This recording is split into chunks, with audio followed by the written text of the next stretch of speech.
Hello दोस्तों, स्वागत है एक बार फिर आप सभी का आपके अपने YouTube चैनल PS क्लासेस पर। तो दोस्तों, जैसे कि आप लोग जानते हैं कि हम आप लोगों को द कॉन्सेप्टम वाली बुक का सॉल्यूशन करा रहे थे, जिसमें हम पहले मैथमेटिक्स को सॉल्व कर रहे थे। और मैथमेटिक्स के अंदर दोस्तों आप लोगों का तीसरा लेसन चल रहा था, जिसका नाम है दो चर में रैखिक समीकरण युग्म। लेकिन दोस्तों ऐसे में आप लोगों के हमें बेहद ही ज़्यादा कमेंट ये प्राप्त हो रही थी कि सर हम लोगों को मैथमेटिक्स के साथ साथ द कॉन्सेप्टम वाली बुक का साइंस भी पढ़ाइए, ठीक है। और साइंस में भी आप लोगों ने एक डिमांड ये रखी थी कि हम लोगों को पहले फिजिक्स पढ़ाइए। तो स्टूडेंट, आज के इस वीडियो लेक्चर में मैं द कॉन्सेप्टम वाली बुक से, ठीक है, और आप लोगों के पास कॉन्सेप्टम वाली बुक है तो आप इसको मैच कर सकते हैं, ठीक है। मैं आपको यूनिट नंबर 7 अर्थात इकाई नंबर 7 पढ़ाऊंगा, जिसका नाम है प्रकाश का परावर्तन अर्थात रिफ्लेक्शन ऑफ लाइट। देखिए स्टूडेंट, अब आप सोच रहे होंगे कि हम लोग को डायरेक्ट ही 7वीं इकाई पढ़ाने लगे, ठीक है। इससे पहले की जो 6 इकाइयाँ हैं उनको कौन पढ़ाएगा? तो स्टूडेंट उनको भी मैं ही पढ़ाऊंगा, ठीक है। बिल्कुल घबराए नहीं कि उनको छोड़ दूंगा, लेकिन मैं इस लेसन को इसलिए आपको पढ़ा रहा हूँ कि ये लेसन, ठीक है, अभी आपने कुछ महीने पहले करंटली, ठीक है, आपने अपने क्लासेस में पढ़ा होगा। देखिए स्टूडेंट, या अभी आप लोगों का 10th क्लास का रिजल्ट आया, सभी लोग अच्छे नंबर से मैं उम्मीद करता हूँ पास हुए होंगे स्टूडेंट, ठीक है। तो ये टॉपिक आपके 10th क्लास में भी है, ठीक है। और इसलिए मैं इस लेसन को पढ़ा रहा हूँ कि ये लेसन पिछले कुछ दिनों पहले, ठीक है, आप लोगों ने क्लास में पढ़ा होगा और यानी कुछ तो आपको याद रहा होगा इसके बारे में, लेकिन जो बातें आपको याद नहीं रही होंगी वो मैं आज आपको याद करा दूंगा, ठीक है। और जब इसको पढ़ने के बाद बेटा हम इसकी एक्सरसाइज को लगाएंगे तो भी हमें कोई प्रॉब्लम नहीं आएगी, ठीक है। यानी कहने का मतलब ये है कि इस लेसन के बारे में ऑलरेडी आप लोगों को कुछ जानकारी है और जो जानकारियाँ नहीं है जिन बातों की, मैं उनको अभी अब बताने वाला हूँ, ठीक है। तो यानी कहने का मतलब क्या, हम और आप दोनों मिलकर के बेटा इस लेसन को अच्छे से तैयार कर लेंगे स्टूडेंट, ठीक है। तो इसीलिए मैं आपको पढ़ा रहा हूँ, तो बिल्कुल घबराए नहीं, इससे पिछले लेसन भी पढ़ाऊंगा, लेकिन आज के इस वीडियो लेक्चर में, ठीक है, मैं पढ़ा रहा हूँ प्रकाश का आपको परिवर्तन, प्रकाश का परावर्तन। चलिए शुरू करते हैं लेक्चर को स्टूडेंट, ठीक है। अब देखिए स्टूडेंट, अगर हम डायरेक्ट एक्सरसाइज पर जाते हैं बेटा, अगर हम डायरेक्ट एक्सरसाइज पर जाएंगे स्टूडेंट, ठीक है, तो देखिए अब क्वेश्चन में पहले पढ़कर सुना रहा हूँ। मोटर गाड़ी के चालक के सामने कौन सा दर्पण लगा होता है? यानी जब कोई ड्राइवर, चाहे वो बाइक पर हो चाहे कार पर हो, ठीक है, बात समझ में आ रही है, तो उसकी साइड में जो शीशा लगा होता है, ठीक है, दर्पण इसको बोलते हैं, तो वो कौन सा होता है? बात समझ में आ रही है। अब ऐसे तो आप इसको बता नहीं पाएंगे, लेकिन लगभग मैं मानता हूँ कि 80% बच्चे होंगे या जो इसको बता पाएंगे, लेकिन 20% बच्चों को ये पता नहीं होगा वो कौन सा दर्पण होता है जो ड्राइवर की सीट के बराबर में लगा होता है, जिसमें वो बैक साइड देखता है, ठीक है। अब इसको पढ़ने के लिए बेटा, इसको बताने के लिए आपको चाहिए कि इस लेसन का जो बेसिक है वो आपको क्लियर होना चाहिए, ठीक है। यानी इस लेसन की जो एक्सरसाइज है, ठीक है, उसको अच्छे से सॉल्व करने के लिए बेटा पहले आप लोगों को इस लेसन का बेसिक पता होना चाहिए। और बेसिक आपको क्लियर है बेटा तो आप चुटकियों में बिल्कुल देखते ही सारे सवाल इसको सॉल्व कर देंगे स्टूडेंट, ठीक है। तो पहले मैं इस लेसन का आप लोग को बेसिक बता रहा हूँ, बेसिक बताने के बाद मैं आप लोगों के लिए इसकी एक्सरसाइज को लगाऊंगा स्टूडेंट, ठीक है। तो चलिए शुरू करते हैं इस लेसन की। और पहले बात करते हैं कि देखिए इस लेसन का बेसिक, और बेसिक में हम पढ़ेंगे पहले प्रकाश क्या होता है, ठीक है, प्रकाश क्या होता है। तो देखिए सुनिए परिभाषा प्रकाश क्या होता है। वैसे भी आप लोग सब जानते हैं, आप लोगों ने पिछले कुछ महीने पहले पढ़ा भी है, जैसे कि मैं अभी आपको बता रहा था। देखिए अगर हम किसी वस्तु को अगर देख पा रहे हैं, ठीक है, तो उसका जो मेन कारण वो क्या है? प्रकाश है, ठीक है। अगर प्रकाश कहीं पर नहीं है, ठीक है, जैसे मान लीजिए अंधेरा कमरा है, उसके अंदर कोई इलेक्ट्रिक बल्ब नहीं जला है, मोमबत्ती नहीं जली है, बिल्कुल अंधेरा कमरा है, ठीक है, और उस कमरे के अंदर अगर उस मार्कर को मैं रख दूं, ठीक है, और मैं आपसे बोलता हूं कि इस मार्कर को उठा करके लेके आओ स्टूडेंट, ठीक है, तो और आपसे मैं अगर बोल रहा हूं कि मार्कर उठा करके लेके आइए, तो आप मार्कर उठा करके नहीं ला पाएंगे। कारण आपको पता है कि उस कमरे के अंदर क्या बिल्कुल अंधेरा, बिल्कुल डार्क है स्टूडेंट, ठीक है, और आपको ये मार्कर दिखाई नहीं देगा। अगर मैं करूँ क्या कि अगर मैं उसी कमरे के अंदर वहाँ पे कोई इलेक्ट्रिक बल्ब लगा है, तो अगर मैं उसका स्विच अगर मैं ऑन कर देता हूँ तो क्या हो जाएगा? वो बल्ब जल जाएगा, और जब वो बल्ब जल जाएगा तो सारे कमरे में क्या हो जाएगा? प्रकाश हो जाएगा, और आपको मार्कर साफ रखा हुआ दिखाई दे जाएगा, और आप क्या हो जाएगा? उस मार्कर को बता सकते हैं कि मार्कर उस स्थान पर रखा है, उसको आप उठा करके ला सकते हैं। लेकिन याद रखें ये कब होगा? जब उस कमरे के अंदर प्रकाश होगा, ठीक है। तो प्रकाश क्या कर रहा है? प्रकाश किसी वस्तु को दिखाने में सहायता कर रहा है। प्रकाश नहीं था, आप मार्कर को नहीं देख पा रहे थे, ठीक है, लाइट जली, ठीक है, प्रकाश हुआ कमरे के अंदर, आपने तुरंत मार्कर को बता दिया कि वहां रखा। तो हमने देखा मार्कर को कैसे? किसकी सहायता से? प्रकाश की सहायता से। बात समझ में आ रही है? तो प्रकाश की डेफिनेशन ये है बच्चों कि प्रकाश वह कारक है जिसकी सहायता से हम वस्तुओं को देखते हैं। इसकी परिभाषा एक और मैं बता रहा हूँ आप लोगों को, जो बुक में आपने पढ़ी होगी। प्रकाश एक ऊर्जा है जिसकी सहायता से हम वस्तुओं को देखते हैं। याद रखना, प्रकाश एक ऊर्जा ही होती है, ठीक है। बात समझ में आ रही है? एक तीसरी परिभाषा और एक और बता रहा हूँ आप लोगों को, जो किताबों में पढ़ी होगी आप लोगों ने। प्रकाश वह विकिरण होता है। विकिरण इसलिए बोल रहा हूँ कि प्रकाश किरणों के रूप में चलता है। क्या रूप में चलता है? किरणों के रूप में चलता है। तो प्रकाश वह विकिरण है जो हमारी आंखों को संवेदित करता है। संवेदित का मतलब किसी वस्तु को दिखाने में सहायता करता है। बात समझ आ रही है? तो मैंने आपको तीन डेफिनेशन बताई। पहली डेफिनेशन आपको बताई, प्रकाश वह कारक है जिसकी सहायता से हम वस्तु को देखते हैं। दूसरी परिभाषा मैंने आप लोगों को बताई, प्रकाश एक ऊर्जा है जिसकी सहायता से हम वस्तुओं को देखते हैं। तीसरी परिभाषा मैंने आपको बताई, प्रकाश वह विकिरण है जो हमारी आंखों को संवेदित करता है। ठीक है स्टूडेंट? अच्छा, अब बात करते हैं कि ये जो प्रकाश है, जो प्रकाश का सबसे बड़ा स्रोत माना जाता है सूर्य। ठीक है, कि जब सूर्य से प्रकाश आता है पृथ्वी पर, बात समझ आ रही है, पृथ्वी पर प्रकाश आता है तो वो किस वेलोसिटी से आता है? यानी हम प्रकाश का गुण पढ़ना है, प्रकाश का गुण नंबर 1। ठीक है, यानी पहले प्रॉपर्टी में हम पढ़ेंगे बच्चों, ठीक है, कि प्रकाश जब चलता है सूर्य से पृथ्वी पर आता है तो वो कितने वेग से आता है। ठीक है, तो इसके लिए आपको बताता चलूँ, आप लोगों ने पढ़ा भी होगा कि निर्वात या वायु में प्रकाश की जो चाल होती है बेटा वो होती है 3 × 10⁸ मीटर पर सेकंड के बराबर होती है। ठीक है, यानी निर्वात या वायु में एक शब्द है बेटा निर्वात। क्या है? निर्वात। ठीक है, निर्वात या वायु। ठीक है, वायु। अभी बताऊंगा निर्वात क्या होता है। में प्रकाश की जो चाल होती है, ठीक है, प्रकाश की चाल कितनी होती है स्टैंड? अभी आपको मैं बता रहा था, प्रकाश की चाल। और देखो एक बार बताता हूँ, जो प्रकाश की चाल उसको बेटा हम क्या लिखते हैं? सी से लिखते हैं। कैसे लिखते हैं बेटा? सी से लिखते हैं। कितनी होती है? 3 × 10⁸ मीटर पर सेकेंड होती है। ठीक है, ये बहुत बड़ी वैल्यू है बच्चों, बहुत बड़ी वैल्यू। देखो इसको सॉल्व करके दिखाता हूँ। ये सी इज इक्वल टू हो जाएगा बेटा 3, 10 की घात कितनी? 8, 8 घात प्लस की है इसलिए 3 क्या का 8 0 लगा दो। बिल्कुल लगा दीजिए, लगा देंगे 8 0। 1 2 3 4 5 6 7 और 8 मीटर पर सेकेंड। इसको आप काउंट कर लीजिए, इकाई, दहाई, सैकड़ा, हजार, 10,000, लाख, 10 लाख, करोड़, 10 करोड़। यानी अगर नंबर की दृष्टि से देखें बच्चों तो ये 30 करोड़ लिखा। कितना लिखा? 30 करोड़। इसका मीनिंग ये हुआ बेटा कि जब सूर्य से प्रकाश पृथ्वी पर आता है तो उसके जो वेग होता है वो 1 सेकंड के अंदर 30 करोड़ मीटर दूरी तय कर लेता है। अब सोचो कितना फास्टली आ रहा है प्रकाश, कितना फास्टली आता है प्रकाश, यानी 1 सेकंड के अंदर 30 करोड़ मीटर दूरी तय कर लेता है। ठीक है, और इतना फास्ट इसका वेग होते हुए भी पृथ्वी तक इसको आने में 8 मिनट 22 सेकंड का समय लग जाता है। बात समझ में आ रही है? यानी कहने का मतलब ये है कि इतना फास्ट प्रकाश आता है सूर्य से, ठीक है, फिर भी उसको पृथ्वी तक आने में 8 मिनट 22 सेकंड लग जाते हैं, जबकि वो 1 सेकंड के अंदर 30 करोड़ मीटर दूरी तय कर लेता है। बात समझ में आ रही है? अगर आपसे एग्जाम में इसी राशि को अगर किलोमीटर में पूछ लिया जाए कि एक सेकंड के अंदर, 1 सेकंड के अंदर प्रकाश कितने किलोमीटर डिस्टेंस तय कर रहा है, ये तो मैंने आपको मीटर में बताया, और क्वेश्चन आप तो आपसे मीटर में, किलोमीटर में भी पूछा जा सकता है आपसे, तो आप इसको किलोमीटर में कैसे बनाएंगे? तो किलोमीटर में बनाने के लिए बच्चों करना क्या होता है, इसी वैल्यू को, जो आपको वैल्यू दे रखी है बच्चों, ठीक है, आपको करना ये होगा 1 2 3 4 5 6 7 और 8, ठीक है, यहाँ पे आप 1000 से भाग लगा दीजिए। 1000 से भाग लगाएंगे तो 3 0 से 3 0 इसके कट हो जाएंगे स्टैंड, ठीक है, तो आपका सी बराबर बचेगा आपका 3 2 3 4 5, ठीक है, 1 2 3 4 5 0 बच गए। ये मतलब हो गया इसका किलोमीटर, क्या में चेंज होगा बेटा, किलोमीटर पर सेकेंड। यानी ये जो वैल्यू है जहाँ मैंने 1000 से भाग करी है, ये मैंने क्यों भाग करी है, ये काय में था, मीटर में था, ठीक है, काय में करी मैंने किलोमीटर में कर दिया, क्योंकि हम जानते हैं 1 मीटर में 1 किलोमीटर में 1000 मीटर होते हैं, यानी 1000 अगर मीटर को जोड़ेंगे तब वो डिस्टेंस 1 किलोमीटर के बराबर हो जाएगी, ठीक है स्टैंड। तो अगर आपसे किलोमीटर में अगर आपसे वैल्यू पूछी जाए तो देखिए आप बताएंगे कि 1 सेकंड के अंदर, कितने सेकंड के अंदर बेटा, 1 सेकंड के अंदर, ठीक है, किलोमीटर में कितना चलता है, वो 3 लाख किलोमीटर चल जाता है। कितना आएंगे, इकाई, दहाई, सैकड़ा, हजार, 10,000, लाख, यानी 3 लाख किलोमीटर दूरी तय कर लेता है प्रकाश जब सूर्य से पृथ्वी को आता है, ठीक है। तो याद रखना, अगर आपका किलोमीटर में आपसे पूछा जाए तो आप कितना हो जाएंगे, 3 लाख किलोमीटर, ठीक है। लेकिन अब यही राशि आपसे मीटर में पूछी जाए तो 1 सेकंड के अंदर कितना चलता है, वो 1 सेकंड के अंदर 30 करोड़ मीटर दूरी तय कर लेता है। तो मीटर में कितना बताएंगे, 30 करोड़ मीटर बताएंगे, और आपसे किलोमीटर में पूछा जाए तो 3 लाख किलोमीटर बताएंगे स्टैंड, ठीक है।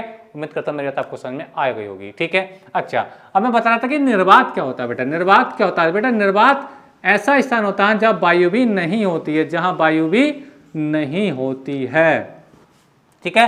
अब आप सोचोगे निर्वात कहाँ है, तो बेटा निर्वात है आपका अंतरिक्ष में। कहाँ है बेटा? अंतरिक्ष में। वहाँ वायु नहीं है, और जब वायु नहीं है तो वहाँ पे जीवन भी नहीं है। बात समझ आ रही है? तो जीवन को जीने के लिए ऑक्सीजन की आवश्यकता होती है। हम आप जी रहे हैं, अपने चारों ओर क्या ऑक्सीजन है पर्याप्त मात्रा में। ठीक है, बात समझ आ रही है?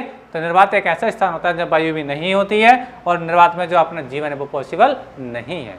ठीक है, दूसरा गुण इसका ये होता है बच्चों, दूसरा गुण इसका ये होता है कि देखिए प्रकाश को चलने के लिए किसी माध्यम की आवश्यकता नहीं होती है। बात समझ आ रही है? प्रकाश को चलने के लिए किसी माध्यम की आवश्यकता नहीं होती है। जैसे हम बात करें कि करंट चलता है। करंट कब चलता है? जब या तो इलेक्ट्रिक लाइट आपके पास आ रही हो, प्रतिवर्ती धारा बह रही हो, ठीक है, या फिर आप कोई बैटरी लगाएंगे तब करंट चलेगा। बस समझ आ रही है? लेकिन प्रकाश को चलाने के लिए ऐसा कुछ नहीं है। अगर प्रकाश आ गया, सूर्य निकल गया, तो वहाँ पे कोई सोर्स लाइन लगाएंगे, वो तो सारे माध्यम में चलेगा। बात समझ आ रही है? इसको चलने के लिए किसी सोर्स की आवश्यकता नहीं होती है। बात समझ आ रही है? ये वायु में भी चलता है, ठीक है, जैसा कि आप देख पा रहे होंगे। ठीक है, अच्छा, ये जो जल है, ये पानी आप देख रहे हैं, पानी के अंदर भी चलता है। पानी के अंदर चलने का मीनिंग ये है कि देखिए एक गिलास लीजिए, गिलास के अंदर पानी भर लीजिए। अब गिलास के अंदर पानी अगर फुल भी कर दिया आप लोगों ने स्टैंड, ठीक है, तो आप गिलास की तली को आराम से देख पाएंगे। यानी पानी के जो सतह से, जब मैं आप समझ रहा हूँ मैं क्या कह रहा हूँ, आप समझ रहे होंगे। गिलास आपने पानी से भरा, ठीक है, आप पानी के अंदर झाँक करके देखेंगे तो बर्तन की तली यानी गिलास की तली आपको साफ दिखाई दे जाएगी। इसका मीनिंग क्या है? जो आपका जो प्रकाश है वो जल के अंदर भी चलता है। इस प्रकार आपका जो प्रकाश है कि वो आपका शीशे के अंदर भी चलता है, यानी कांच के अंदर भी चलता है। अगर शीशे के गिलास में आप लोग पानी भर लें, बात समझ में आ रही है, तो आप देखेंगे कि प्रकाश गिलास के आर पार भी आपको कोई ना कोई वस्तु अगर देखिए तो वो दिखाई दे जाती है। बात समझ में आ रही है? तो यानी आपका जो प्रकाश है वो पानी के अंदर भी चलता है, कांच के अंदर भी चलता है। लेकिन एक बात याद रखना, ठीक है, पानी की अगर बात करें, कांच की बात करें, तो उनमें जो प्रकाश की चाल होती है वो इस वायु की अपेक्षा कुछ कम होती है। बात समझ आ रही है? तो मैं ये बता रहा हूँ, देखिए मैं लिख के बताऊंगा कि जो आपका प्रकाश है इसमें जल में कितनी फास्ट गति से चलता है। देखिए बेटा, प्रकाश की जो जल में चाल होती है, यानी प्रकाश की अगर हम बात करें जल में चाल, ठीक है, प्रकाश की जल में चाल कितनी होती है? ये होती है स्टैंड आपकी 2.25 इंटू 10⁸ मीटर पर सेकेंड होती है। देखिए यहाँ पे कितना था? 3 गुणा, यहाँ कितना? 2.25। बात समझ आ रही है? कम है चाल, यानी प्रकाश की जो चाल सबसे ज्यादा होती है कहाँ होती है? वो निर्वातीय वायु में होती है, और वो कितनी होती है?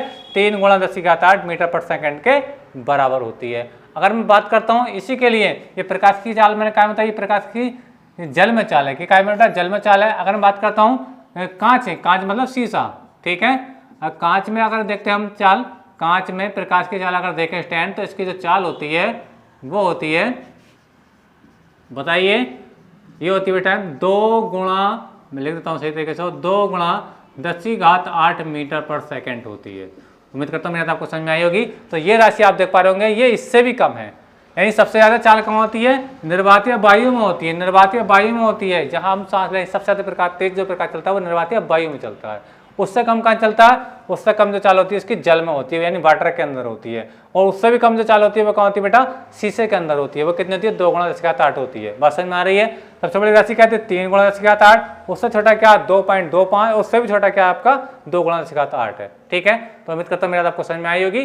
तो प्रकाश जो सबसे फास्ट गति चलता है वो कहाँ चलता है बेटा? वो आपका वायु में चलता है या निर्वात में चलता है। उससे कम कहाँ चलता है?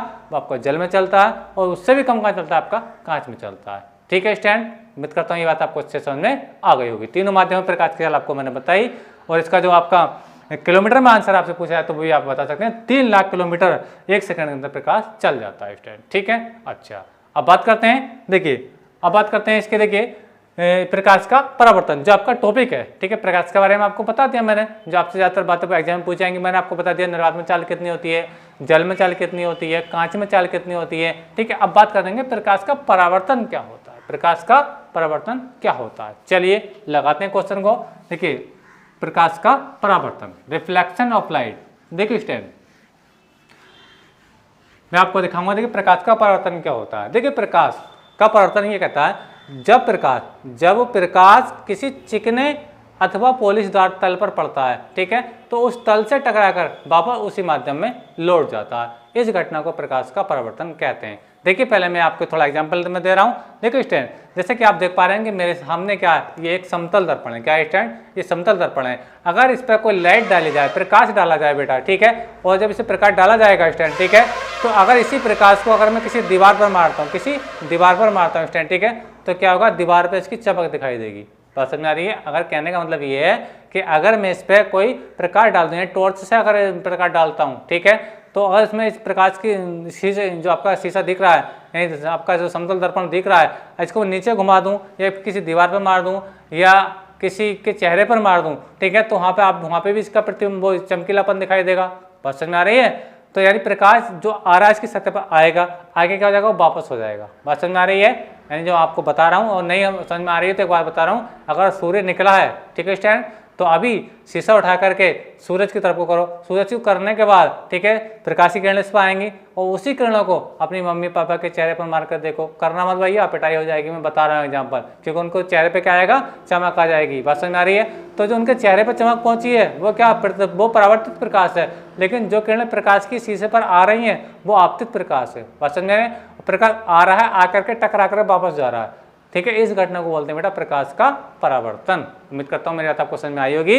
देखिए स्टैंड, जब प्रकाश किसी चिकने अथवा पोलीदार तल पर पड़ता है तो उस तल से टकराकर वापस उसी माध्यम में लौट जाता है। इस घटना को प्रकाश का परावर्तन कहते हैं। देखिए इसको कुछ हम ऐसे पढ़ते हैं। देखिए स्टैंड, मान लीजिए, देखिए ये तो मैं अभी जो समतल दर्पण दिखा था वही बना रहा हूँ, और ये क्या, इसके लेप लगा हुआ है। क्या है ये? लेप। ये जो लेप होता है बेटा, ये लाल ऑक्साइड या पारे की कलई, देखिए इसका नाम जो लेप होता है, इसको भी नोट कर लें, इसको बोलते हैं हम लाल ऑक्साइड, रेड ऑक्साइड, लाल ऑक्साइड। यानी ये जो लेप होता है स्टैंड, ये क्या होता है, लाल ऑक्साइड या पारे की कलई, ठीक है, पारे की कलई। यानी पारा एक धातु होती है जिसको हम द्रव धातु के नाम से जानते हैं, ये पढ़ाएंगे आपको केमिस्ट्री में स्टैंड, ठीक है, पारे की कलई, पारे की कलई, कलई, ठीक है स्टैंड। तो ये जो लेप होता है क्या होता है, पारे की कलई, ठीक है स्टैंड। अच्छा, यानी इस पर अगर मैं दिखाना चाहूँ, देखिए ये जो आप देख पा रहे हैं, इसकी बात नहीं कर रहा हूँ, इस शीशे के बैक में जो पॉलिश होता है, आप लोग मेरी बात समझ रहे होंगे, उस पॉलिश की बात कर रहा हूँ। ये जो आप शीशा देख पा रहे हैं, ठीक है, ये तो चिकना तल है, परावर्तक तल है, ठीक है, इस पर आकर तो प्रकाश पड़ रहा है, आकर के वापसी जा रहा है, ठीक है, इस पर तो परावर्तन हो रहा है, लेकिन इसके जस्ट पीछे वाली बैक साइड, ये तो प्लास्टिक है, लेकिन इसके पीछे जो शीशे का जो बैक साइड होगा है ना, तो पॉलिश जो होता है पीले से कलर का, काले से कलर का होता है पेंट किया हुआ, उसको बोलते हैं बेटा क्या, लाल ऑक्साइड का लेप या पारे की कलई होती है स्टैंड, ठीक है, बात समझ में आ रही है। अच्छा, अब देखिए मान लीजिए कोई प्रकाशी किरण है, कोई प्रकाशी किरण मान लीजिए ये आई, ठीक है, ये आ गई, ठीक है, अब ये आई है, ठीक है, आने के बाद कहाँ जाएगी बेटा, मान लीजिए क्योंकि लेप लगा पड़ा है तो ये कहाँ जाएगी, इस माध्यम में चले जाएगी, यानी इसी माध्यम में क्या हो जाएगी, वापस हो जाएगी, ठीक है। यानी उम्मीद करता हूँ मेरी आपको समझ आएगी। ये कोई प्रकाश की किरण आई, ठीक है, आकर के यहाँ पर के टकरा गई, आप लोग आप देख पा रहे हो स्टैंड, ठीक है। अब देखिए, अब आकर के टकरा के इधर चली गई, तो यही क्या कहलाता है, आपका प्रकाश का परावर्तन कहलाता है। यानी जब कोई प्रकाश की किरण किसी चिकनी सतह पर आती है और आने के बाद क्या होती है, टकरा करके क्या होती है, वापस हो जाती है, क्या होती है बेटा, वापस हो जाती है, और इसी घटना को हम क्या कहते हैं बेटा, प्रकाश का परावर्तन कहते हैं। क्या कहते हैं, प्रकाश का परावर्तन कहते हैं। अब देखिए किरण, जो किरण आ रही है इसको हम बोलते हैं बेटा आपतित किरण। क्या बोलते हैं इसको, आपतित किरण। क्या कहते हैं बेटा, आपतित किरण, आपतित किरण कहते हैं स्टैंड, ठीक है। अच्छा, अब देखिए किरण, जो किरण यहाँ टकरा कर वापस जा रही है इसको बोलते हैं बेटा हम परावर्तित किरण। क्या बोलते हैं बेटा, परावर्तित किरण बोलते हैं, ठीक है ये। अच्छा देखिए, किरण, आने वाली किरण को आपतित किरण, जाने वाली किरण को परावर्तित किरण। देखिए आपतित किरण दर्पण के जिस बिंदु पर आकर के गिरती है, आपतित किरण दर्पण के जिस, क्योंकि ये क्या है आपका समतल दर्पण है, क्या ये स्टैंड आपका समतल दर्पण है, ठीक है, ये बात को समझे। अब ये जो आपतित किरण है समतल दर्पण के जिस बिंदु पर आकर के गिरी है, ठीक है, मान लीजिए इसको बिंदु में ओ कह रहा हूं, तो इस बिंदु को बोलते हैं बेटा हम आपतन बिंदु। क्या बोलते हैं इसको, हम आपतन बिंदु बोलते हैं। क्या बोलते हैं, आपतन बिंदु, ठीक है। उम्मीद करता हूं कि मेरी बात आपको समझ में आ रही होगी, ठीक है। अच्छा, अगर इस आपतन बिंदु पर, इस आपतन बिंदु पर अगर हमको लंब डाल दें, अर्थात परपेंडिकुलर ड्रॉ कर दें, ठीक है, तो वो कहलाता है बेटा आपका आपतन बिंदु पर अभिलंब। यानी कहने का मतलब मेरा ये है कि अगर मैं इस पर कोई लंब डाल दूँ, क्या डाल दूँ, ये लंब, ठीक है, ये मैंने कोई नॉर्मल ड्रॉ कर दिया, जिसको हम अभिलंब कहते हैं इंग्लिश में, हिंदी में इसको बोलते हैं बेटा अभिलंब। तो इसको बोलेंगे बेटा हम आपतन बिंदु पर अभिलंब। एक बार फिर समझें, देखिए आपतित किरण जहाँ दर्पण पर आकर गिरेगी तो उस बिंदु को बोलेंगे आपतन बिंदु, ठीक है। और इस आपतन बिंदु पर अगर हम कोई लंब डाल दें तो इसको हम क्या बोलते हैं बेटा, अभिलंब बोलते हैं, ठीक है। तो आने वाली किरण को आपतित किरण, जाने वाली किरण को परावर्तित किरण, ठीक है। और यही घटना क्या कहलाती है आपकी बेटा, प्रकाश का परावर्तन कहलाती है, ठीक है। उम्मीद करता हूँ मेरी बात आपको समझ में आ गई होगी स्टूडेंट, ठीक है। अच्छा, अब बात करते हैं इससे आगे की बात, थोड़ी सी आगे की बात क्या, देखिए एक होता है आपका आपतन कोण और दूसरा होता है आपका परावर्तन कोण। तो आपतन कोण कहाँ बनता, परावर्तन कोण कहाँ बनता, उसको समझें, ठीक है। तो देखिए स्टूडेंट, ये आपका क्या अभिलंब है और ये क्या बेटा आपतित किरण है। तो आपतित किरण और अभिलंब के बीच बना जो कोण होता है वो आपका आपतन कोण कहलाता है। यानी कहने का मतलब ये है कि आपतित किरण और अभिलंब, आपतित किरण, ध्यान समझे, ये आपतित किरण है और ये अभिलंब है, इनके बीच जो बना कोण होता है ये कहलाता है बेटा आपका आपतन कोण। इसे हम बेटा आई से लिखते हैं, कैसे लिखते हैं, आई से लिखते हैं, ठीक है। बात करते हैं दूसरा होता है एक परावर्तन कोण। क्या होता है बेटा, परावर्तन कोण क्या होता है, देखिए आप परावर्तित किरण और अभिलंब के बीच बना कोण आपका क्या कहलाता है बेटा, ये कहलाता है आपका परावर्तन कोण। और इसे हम बेटा आर से लिखते हैं, क्या लिखते हैं बेटा, आर से लिखते हैं। एक बार फिर से रिपीट कर रहा हूं अपनी बात को, देखिए आपतित किरण और अभिलंब के बीच बने कोण को हम आपतन कोण कहते हैं, परावर्तित किरण और अभिलंब के बीच बने कोण को हम परावर्तन कोण कहते हैं। बात समझ में आ रही है, ठीक है। अच्छा, एक बात मैं आपको बता रहा हूँ स्टूडेंट कि अगर ये आपतित किरण अगर बिल्कुल इसके लंब पर, इसके अभिलंब की दिशा में आ जाए, यानी किरण ऐसे आ जाए, बात को समझना बहुत इंपॉर्टेंट बात है बेटा। देखिए अभी तो आप देख पा रहे होंगे अभिलंब ये है, ठीक है, और आपतित किरण ये है, इसके बीच में कोई एंगल बन रहा है, ठीक है। अगर मैं ये कहूँ कि आपतित किरण ये तिरछी होकर के तिरछी नहीं आए, बिल्कुल सीधी आ जाए, मान लीजिए सूरज यहाँ पर है, ठीक है, यहाँ सूरज निकल रहा है, ठीक है, बात समझ में आ रही है, किरण निकल रही है, ठीक है।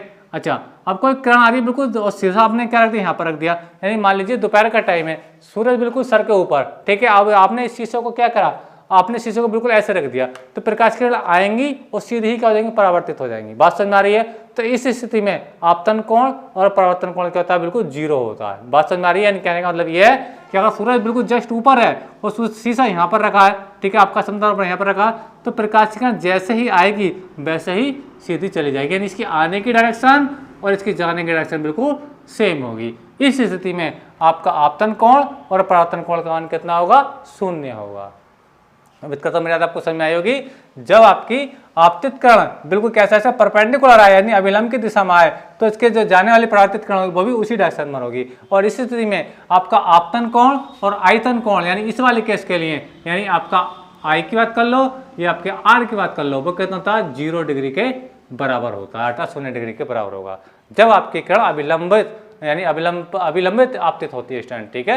यानी कहने का मतलब ये है कि जब कोई प्रकाश की किरण बिल्कुल अभिलंब की डायरेक्शन में आएगी तो आने की किरण और आने की दिशा और जाने की दिशा बिल्कुल सेम होगी, अर्थात इनके अभिलंब के बीच में और आपतित या परावर्तित किरण के बीच में कोई भी एंगल नहीं बनेगा। इस स्थिति में आपका थीटा 0 रहेगा। अगर तिरछी किरण आ रही है, ठीक है, तो कोई एंगल बनेगा, तो इस स्थिति में आपतन कोण और दूसरा आपका परावर्तन कोण होगा,